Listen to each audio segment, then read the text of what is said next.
Halo teman-teman semua, salam jumpa. Kali ini kita kembali membahas tentang situasi ekonomi Barcelona ya. Karena sampai saat ini Barcelona belum bisa mendaftarkan semua pemain, terutama Julius Koundé yang baru dibeli dari Sevilla ya. Kita tahu bahwa Koundé ini salah satu pemain idola dan favorit Xavi Hernandez, pelatih Barcelona. Sejak di Qatar Al Sadd, Xavi sudah beberapa kali membuat pernyataan di media bahwa dia sangat mengidolakan bek sekelas Julius Koundé pada saat itu dia masih bermain di Sevilla.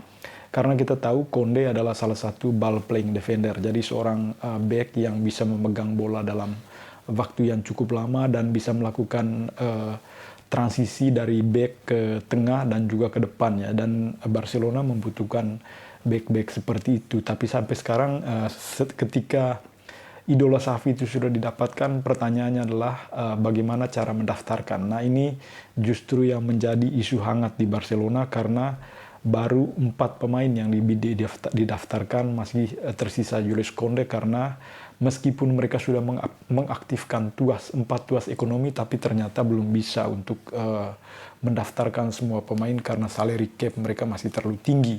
Dan berdasarkan perhitungan dari La Liga kemarin, Barcelona harus mendapat income sekitar 20 juta euro lagi untuk bisa mendaftar Julius Koundé. Kalau tidak bisa mendapat income, paling kurang Barcelona harus bisa memotong gaji para pemain atau bisa menjual para pemainnya supaya bisa mendaftarkan Koundé. Ya, langkah pertama yang dilakukan Barcelona saat ini adalah memotong gaji dari para pemain, salah satunya Sergei Busquets dan Gerard Piqué. Nah, teman-teman, saya baca di Sport dengan Marca, gila banget ya gaji dua orang ini, Busquets dengan Piqué itu mencapai 102 juta euro.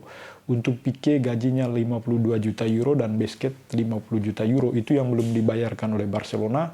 Dan dua pemain veteran ini sebenarnya pada dasarnya sudah siap untuk memangkas gajinya, tapi agak terhambat dengan beberapa persyaratan. Untuk Piqué misalnya, agennya meminta bonus fee yang lebih ya untuk agennya, dan Piqué meminta beberapa syarat. Mungkin saja syaratnya Piqué harus bermain di tiap laga, dan tentu ini menyulitkan Barcelona. Dan menurut saya nggak fair juga ya, karena Piqué sudah umur 35 tahun, paling kurang dia harus jadi super sub lah.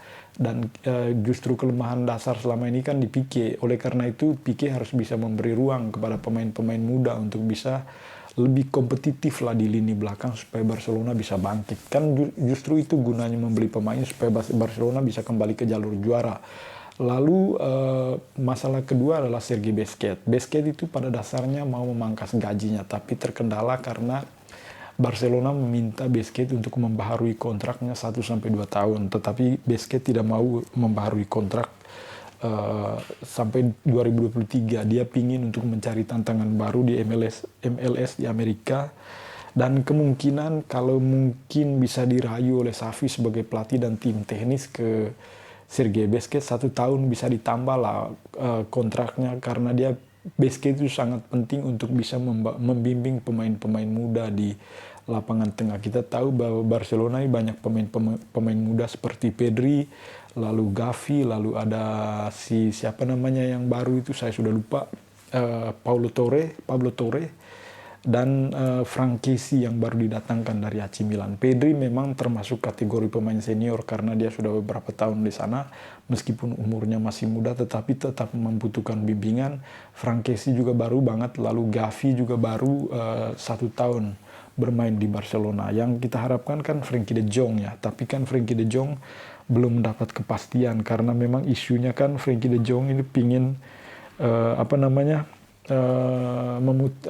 pindah ke tempat lain. Manajemen Barcelona pingin Frenkie de Jong pindah ke Chelsea atau ke MU lah, tapi Frenkie de Jong sampai sekarang masih ngotot untuk bertahan di Barcelona. Nah, memang banyak yang mempertanyakan kebijakan Barcelona ini, kenapa mereka ingin membuang Frenkie de Jong. Nah, tentu saja karena gaji de Jong terlalu tinggi ya.